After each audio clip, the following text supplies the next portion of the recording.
Welcome to this episode of Sweet Tea and Economy. Today we have Darrell Fincher-Crusan, who is the head of HR for Octapharma Plasma. I am so excited to have him on because I am a recruiter myself. So we kind of sit on opposite sides of the house, but we get to compare notes as what the job market looks like these days, especially here in the Carolinas. Yep. We can dive in. If you're interested in this conversation, go ahead and click that like and subscribe button or follow button wherever you're seeing this, and let's go.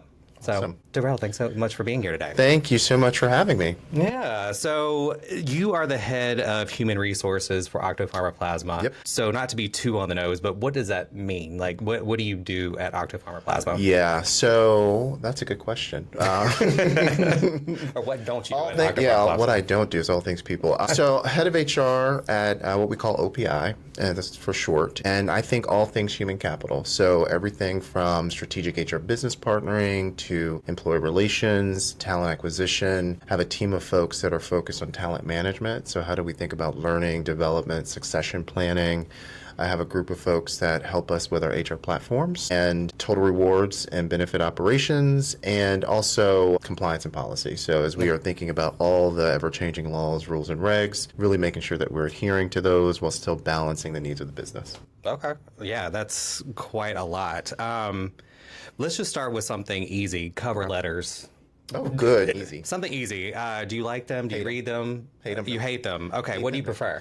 Just a good resume. I mean, because if you think about it now, right, it's all about speed and efficiency. And so as we think about the modern day tools with AI and recruiting technologies, it's really about having a robust resume where your skills are closely aligned to the requirements of the job. It's pretty simple. Don't over-engineer it. That's exactly what we're looking for. And when you say over-engineering, you mean don't make it look too pretty? Don't make it look too pretty with the pictures and the wild colors and all that sort of stuff. Like, you can still make it you, but make it still professional. And cover letters, I have not looked at cover letters in years. How long does it take you to look at a resume before you say yes or no, I want to interview? Well, I don't really do as much recruiting anymore, but I would tell people probably within less than 30 seconds. Okay. That's actually a lot more than I thought. I would be like 10. Yeah, I mean, it really depends on the role. I mean, you know, people spend a lot of time on their resume, so you want to give it just due. And I know 30 seconds doesn't sound like a lot, but you can quickly tell, you know what you're looking for. You can quickly tell if those skills are really on the resume fairly quickly. I like that. And so if someone were to try to network with you, what is the best way, or what has been the most warm way you've seen someone that you don't know before get your attention and you want to have a conversation? Tell me I'm handsome. Like, start there. I'm just joking. Flattery goes everywhere. You know, it's one of those things, and I tell people this a lot, and I know this is going to sound a little bit tacky, but I think it's real. When you network with someone, it's about building a relationship. And what I found when I first was on the job market after being at a company for like 10 years, I was trying to network with people that I had worked with for a really, really long time. They had only had one job, and they couldn't get it, right? They weren't invested in networking because they never really had to do it.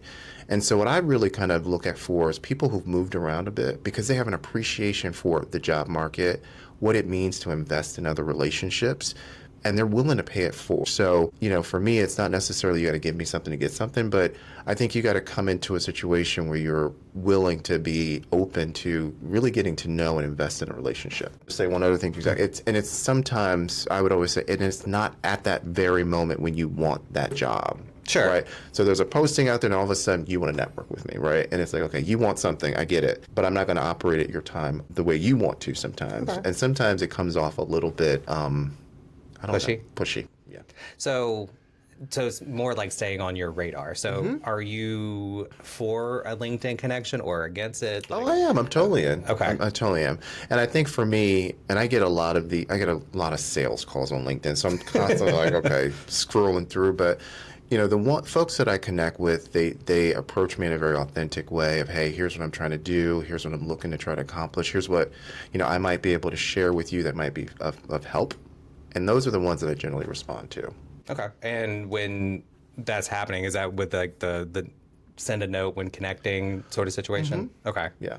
Because I've been telling people to use those more rather than like cover letters or Yeah. emails. Like you have 300 characters to sit there and say what you're wanting to That's at least right. get their attention. Exactly. I agree. I think that works well. And again, I think and LinkedIn has all these great tools that can help you craft something reasonable. And you have ChatGPT and Copilot. So really make it your own, but don't make it so stiff that it looks like you've just copied and pasted and you send that same message to everyone you're trying to reach out to. How about using personality versus being just incredibly stiff and professional? Oh my God. So I am the most authentic person you probably will meet at work or just in life in general. And I think it's really based on my journey of being a closeted gay man for a really, really long time and understanding the impact of how that plays a personal toll on you. And then you get to a realization where I don't have to do that. And I can really show up and be my authentic self.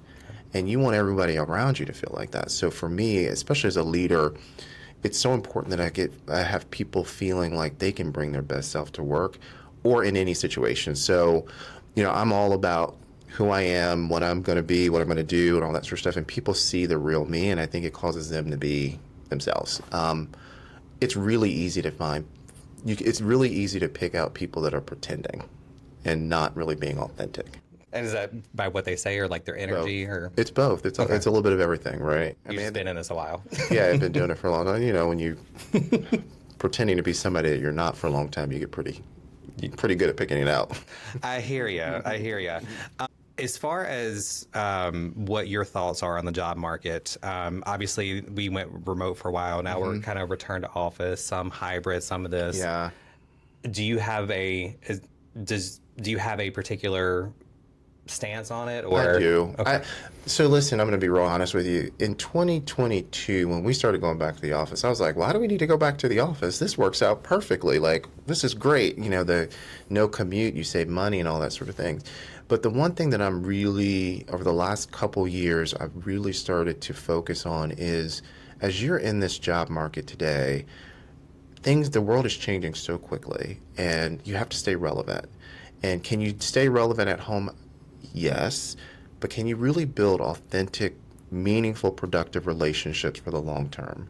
And what I worry about mostly is young professionals that are entering the market that are like, I want to be 100% remote forever in a lifetime. And the things that you miss out on that are the things like you're walking down the hall and you see the CEO and you have a quick conversation, right? Or you see the head of HR and you start having a natural, organic conversation about your career. Those things don't happen remote. As much as you try to schedule that 5 or 10 minute whatevers, it doesn't happen. And so when you think about career progression over time, I've got to think we're going to start seeing this start to really show itself out in the way of people that are hybrid or going into the office regularly versus people 100% remote. You're going to see a very different career trajectory. You just are. I think that's just a natural thing. And there's just so much learning that you have that's like not necessarily in that job that moment, but it's the in the moment real time experiences that you get from being in the office. Now, sure. I'm also an advocate of kind of flexibility and hybrid where it makes sense. So it's not like a complete, you need to be in there every single day versus complete remote. But I think we also have to be considerate of the fact that we have been through a pretty significant shift, and it's okay to have some balance. We want balance. And, you want people to be in this for the long haul with you in your organization. Yeah. So it sounds like you're an advocate for flexibility in hybrid situations. Where it makes sense. And the piece of it, the caveat that I always lean in on is, it's based on performance too, and sure. the role, right? You need to be able to perform in your role to be able to do that.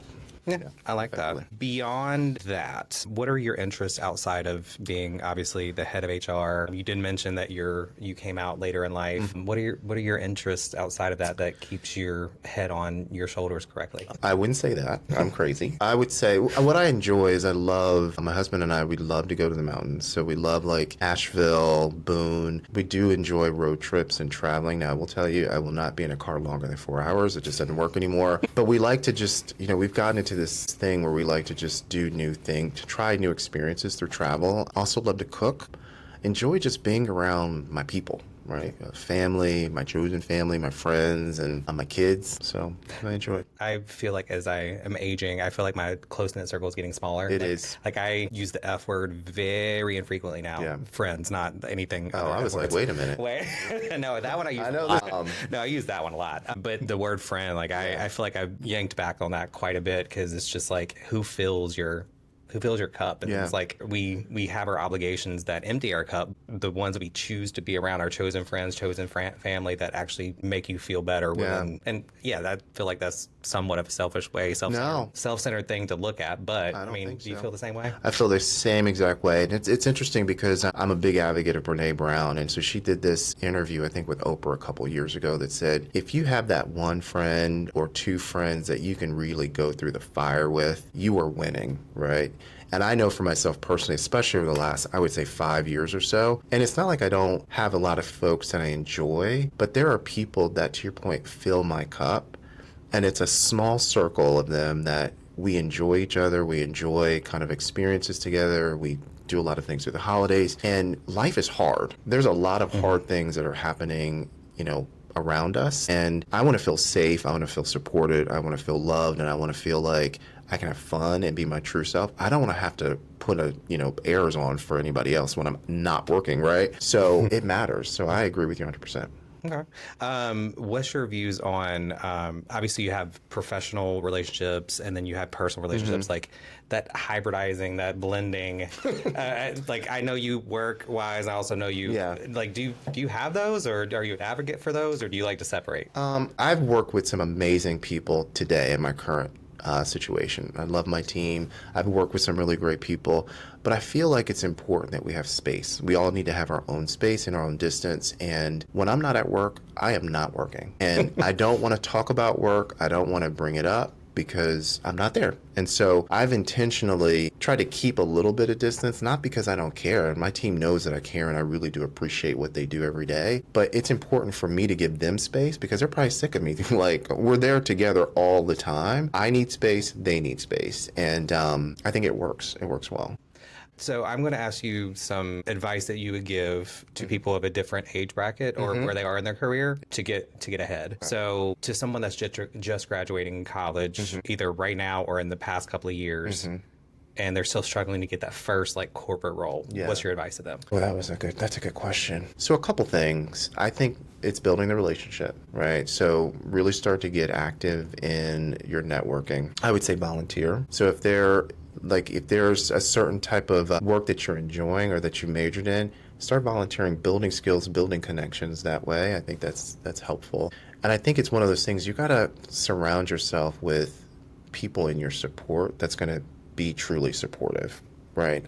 Especially when you're trying to get into a career. You have people sometimes that good intentions or not, they're not positive, and they can be joy stealers. And it's important that you stay on your game and focused on what's important to you and just keep going after it. And I know those are like really basic things, but I think what I've come to appreciate is the people that you surround yourself with can make or break you, or they can make you, and then sometimes they're around you and you're like, wait, they're trying to take me down with negative energy. And that really does play, a number on you in some cases. So the people that you surround yourself are super important. Volunteer, continue to hone your craft. I know one of the things that I was thinking about for this conversation is about AI and all that sort of stuff. You've got to stay relevant, right? And we were just talking about relevant before this session, and you've got to find ways to continue to hone your skills, practice your skills, learn the new skills that are relevant, and put those into play, because it's easy for us to become irrelevant very quickly because of the evolving nature. I want to pull that string a little bit.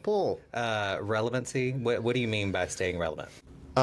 So, the name of the game nowadays is skills, right? And so even as I think about the role I play as head of HR, if I ignore AI, or if I ignore data transformation or ever-changing laws, rules, and regs, I'm putting myself and my business at a disservice because I'm not keeping up. And when I say relevance, I mean staying with the current trends and really making sure that you're investing the time to do that. And that doesn't mean you have to go all the way in, but if you dig your head in the sand and you're just like, for example, with AI, I'm not going to do it. Well, that ship's going to pass you in a very big way, and you don't want to be on the other side of that. because you may not be relevant, or your role may not be relevant, or it may change so drastically that you're not ready for that. Sure. That makes sense. Sure. I had another there with Olive AI, Jason Lewis and Liz show, but there's so many different players in the AI ChatGPT market that you want the good people to have a seat at the table in order to dictate what's happening with it. Okay. So we pulled that string for someone that is an individual contributor, high-level individual contributor, and thinking about going into a management role, or they're brand new into a management role, and they're like, holy crap, what am I doing? This is so different. How do I balance everything? Do you have any insights on that one? So think about the worst manager you ever had and just do the opposite. Okay? Let's just be clear. Let's start there. No, I remember, well, I'm serious about that. I remember my first role. I mean, we've been there, right? We've had bad managers, and you learn what not to do. So that's a good starting point. But think about those people who inspired you as a leader. Think about building a relationship, right? So we were talking a little bit about networking and how to build a level of sponsorship. Sometimes it's about, hey, I'm a new manager. I could really use some guidance here. I have some amazing people in my life that have been mentors and sponsors that I still talk to this day, where I'm like, hey, I need help with this, or have you ever gone through something like this before? And they provide good support. So, many companies, when you get promoted to a manager, they do have resources and onboarding and programs to help. So that's one. But let's just be practical. One, think about the worst managers that you've ever had. Don't do exactly what they did. Two, identify some of the managers that you aspire to be and build relationships with them. Ask them questions, watch, model, understand. And then the other thing I would just tell you is, which somewhat goes back to being in person, just so you can see the so you can see that happening. And I remember, some of the things I always do as I take on new leadership roles is the very basics of, let's have a conversation with your team individually and really level set. What do you expect from me? Here's what I expect from you. How do we partner? How do we work together? Because you can do that, and you can figure that's like half the battle right there. Managers generally that aren't engaged in understanding what makes your person tick generally they don't really have successful teams. Right? You've got to meet people where they are, and it's not that hard. And I think the thing that sometimes happens is you're like, I got to manage this person the same exact way, and no, you don't. I mean, you have to manage your processes the same exact way, but everybody's different. And if you can tap into what someone needs, you can unlock just incredible potential that can move your team forward. I like that. Yeah, because I've had some good managers that know how competitive I am. Exactly. And if they just let something a little bit slide, I was like, that sounds like a challenge. I'll be right back. Exactly, right? And you may have had a peer that wasn't as competitive, that needed something different, and they were able to tap into that, and it worked out just fine. I like that. For someone that is deciding between being a high-level individual contributor, because not everybody's cut out to be necessarily a people leader, versus being a people leader, because a lot of times people think, oh, if I go into management, I'm going to make the big money, and should management be money be a driver for management, or do you ever coach somebody on or decide hey, this is probably not the path for you, this is the path you should go? Yeah. I mean, I think it starts with, what is it that you really get your energy from, right? And what's the work that you enjoy? And before you say manager or individual contributor, let's start with that piece, right? Because some of those go down different tracks. I know a lot of very, very successful people that are individual contributors that add a tremendous amount to the business because of their knowledge and their subject matter expertise. And so when you're going into that individual contributor or your manager role, it gets very specialized, right? Like you think about economists, they don't necessarily need to lead teams, but they are very in-depth in the research of the economy. So I would say, before you make that decision, really figure out what's the work that you enjoy and what motivates you, what gives you energy, and then figure out what that path would go. And then again, this is this whole remote versus hybrid thing, and I promise this is not going to be the part of the whole show. But I think this is where it being in the office helps, because you can see different types of people, different types of role, and really tap into that to truly understand. I like it. One thing you said beforehand, I meant to pull that string as well, is sponsorship versus mentorship. Is that the same thing in your mind? No. So mentorship is someone that can mentor you and help you in your job, kind of mentor you on like how do you can improve this or that. Sponsorship is very different. Sponsorship is where someone can actually move barriers and open doors and create a new space for you, right? And so, Zach, this is just like one of those things. Like I still have these moments. Like sometimes I forget. I'm like, I am a head of HR and I don't see myself as like this head of HR person, whatever, but I do and I can open doors for people. And like I'm finally settling into that role of being a sponsor, whereas before I was on the other side of that, seeking sponsorship where someone can open a door for me. And so someone when they're sponsoring you has the ability to really open those doors at a very senior level that can create opportunity and or can create connections for you in a different way that may help your career in a different trajectory. So mentorship is, I think, definitely one of the biggest things that's ever gotten me to where I am. I love my mentors, so shout out to y'all. Y'all know who you are. But a lot of times people don't know how to ask for them or identify who would be a good mentor. Yeah, so first I would say you have to really be committed to it. I've been a part of some mentoring relationships where someone's asked me to do it and I've gotten much more critical about them and they would just show up and just expect me to just impart wisdom. Like, I'm here, give me all that you got. Right. Yeah. And versus you've got to do the majority of the work as a mentor, a mentee. And you have to be really clear about what is it that I'm trying to get out of this? What do I want to accomplish? How can this person help me? And I have to show up ready to do the work. And that means things like if I'm going to schedule some time with you, I want to give you an agenda. I want to tee up, hey, here's 6 or 7 things I want to work on in our relationship. What do you think about prioritizing this one first? This is where I need your guidance and your input. Just don't show up blank piece of paper and an open mind and just say, give me everything you got. Might as well go to ChatGPT at that point. Right. I mean, but the thing that I think is so powerful about mentorship is I mentor a lot of people and I learn just as much, if not more, from them than they do from me, I think. I'm mentoring someone now. She's amazing, and she works at NPR. And I am learning so much about what it's like to work in an organization like that. It's so different. And so it becomes a great relationship of kind of exchanging information and helping people out. Okay.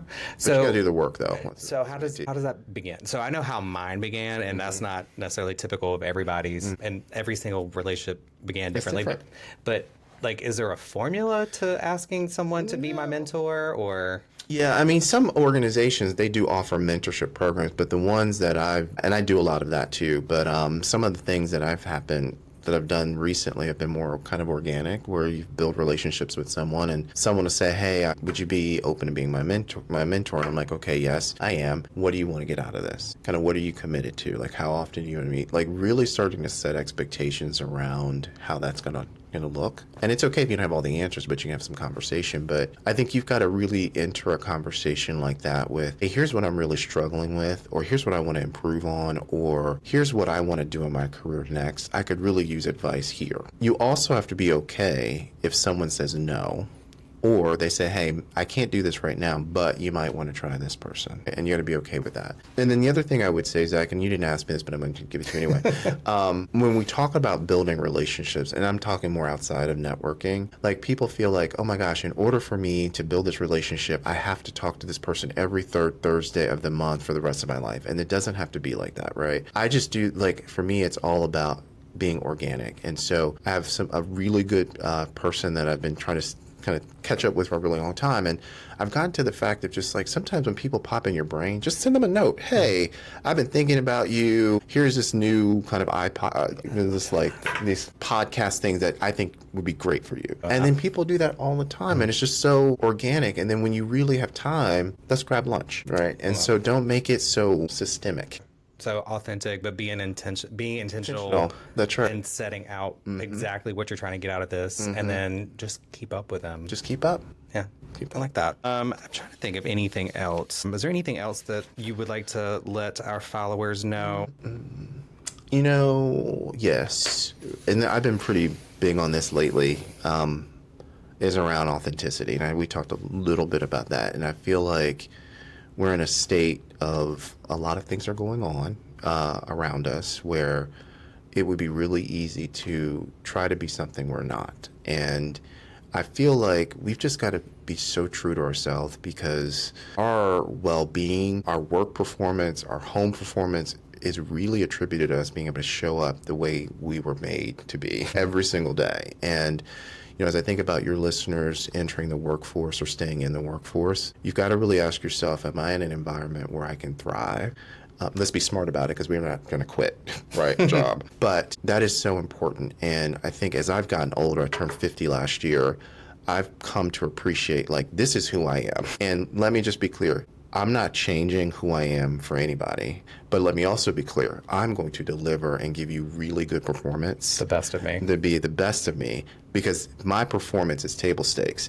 If I'm not performing and do what I need to do, then you can criticize me on that. But you're not going to criticize me for being who I am. But my ability to show up and be who I am and also give you great results is a win-win combination for anybody, because then they can see that and say, listen, I can come in the office and do this too, and you just get this amazing performance. Okay.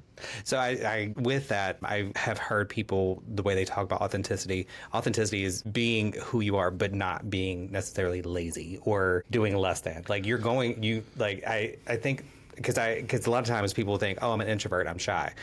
I'm an introvert. I'm not shy. Like I don't get it. Did you just say you're an introvert? I am. I'm absolutely an introvert. Oh my. Yeah. That's some tea right there for y'all. Yeah, I have a strong personality, but people wear me out. I get that. Wear me out. Like I mean, I think I used to be an extrovert before I got into recruiting, and now I have a set battery, and I have to go home and have to clock out. Times. I get it.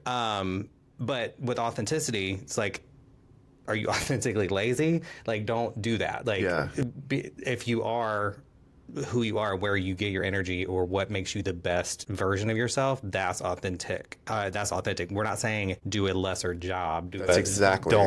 I agree with you 100%. I mean, because at the end of the day, especially we're talking about in the workplace, your performance is the table stakes. Like, you've got to perform your job, right? And doing your job is what you're paid to do. At the same time, you can't not do your job. And they're like, well, I want to be this and I want to be that. And that's right.